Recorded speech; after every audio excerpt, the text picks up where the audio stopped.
सबको मेरा प्यार भरा नमस्कार। आइए जानते हैं कि भद्रा कौन थी, भद्रा क्या है, भद्रा काल क्या है और क्यों राखी से पहले भद्रा आती है, राखी में भद्रा आती है और भद्रा से क्यों लोग डरते हैं। भद्रा सूर्यदेव और छाया की पुत्री थी और शनिदेव और यमराज की बहन। भद्रा पंचांग के एक भाग विष्टिकरण में निवास करती है और माना जाता है शुभ कार्यों में बाधा डालती है, इसीलिए भद्रा काल में शुभ कार्य करना वर्जित माना जाता है। भद्रा हर समय तीनों लोक में विचरण करती है। वैसे तो भद्रा क्रोधी स्वभाव की हैं, लेकिन उनका जन्म राक्षसों का संहार करने के लिए हुआ था। लेकिन वो देवताओं के शुभ कार्य में बाधा डालने लगी तो सभी देवता उनसे डरने लगे और कोई भी अपने शुभ कार्य में उनको बुलाने से कतराने लगा। भद्रा काल में पूजा करनी चाहिए या नहीं, आइए जानते हैं। मुहूर्त शुभ भी हो परंतु भद्रा कालीन में अशुभ प्रभाव होते हैं, इसीलिए कार्य में बाधा आ सकती है। इसलिए मुहूर्त निकलने के बाद भी भद्रा देखना आवश्यक होता है। भद्रा के समय कोई भी शुभ कार्य नहीं होता।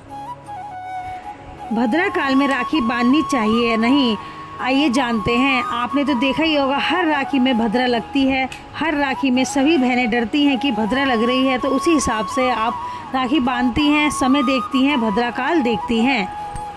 हिंदू धर्म के अनुसार भाई की कलाई पर राखी बांधना शुभ कार्य होता है, लेकिन उसी समय कुछ पल ऐसा होता है जिसमें भद्रा लग जाती है तो तनाव पैदा हो सकता है। आपकी कोई इच्छा अधूरी रह सकती है, भाई बहनों के संबंध में कुछ कमी आ सकती है, भाई बहनों के स्वास्थ्य में परेशानी आ सकती है। इसीलिए भद्रा काल का देखना बहुत ही आवश्यक माना जाता है। उसी के बाद ही राखी बांधना शुभ माना जाता है। तो जरूर भद्रा काल को जान लें किसी बड़े ज्योतिष से, किसी पंडित से।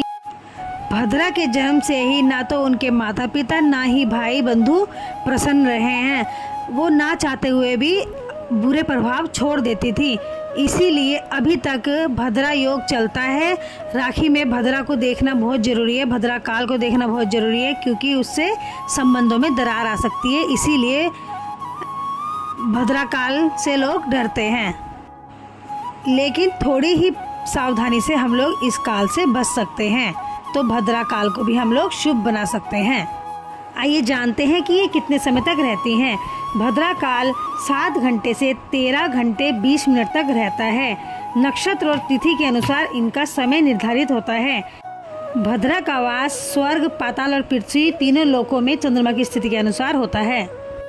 भद्रा के वास के अनुसार उनका प्रभाव भी अलग अलग होता है।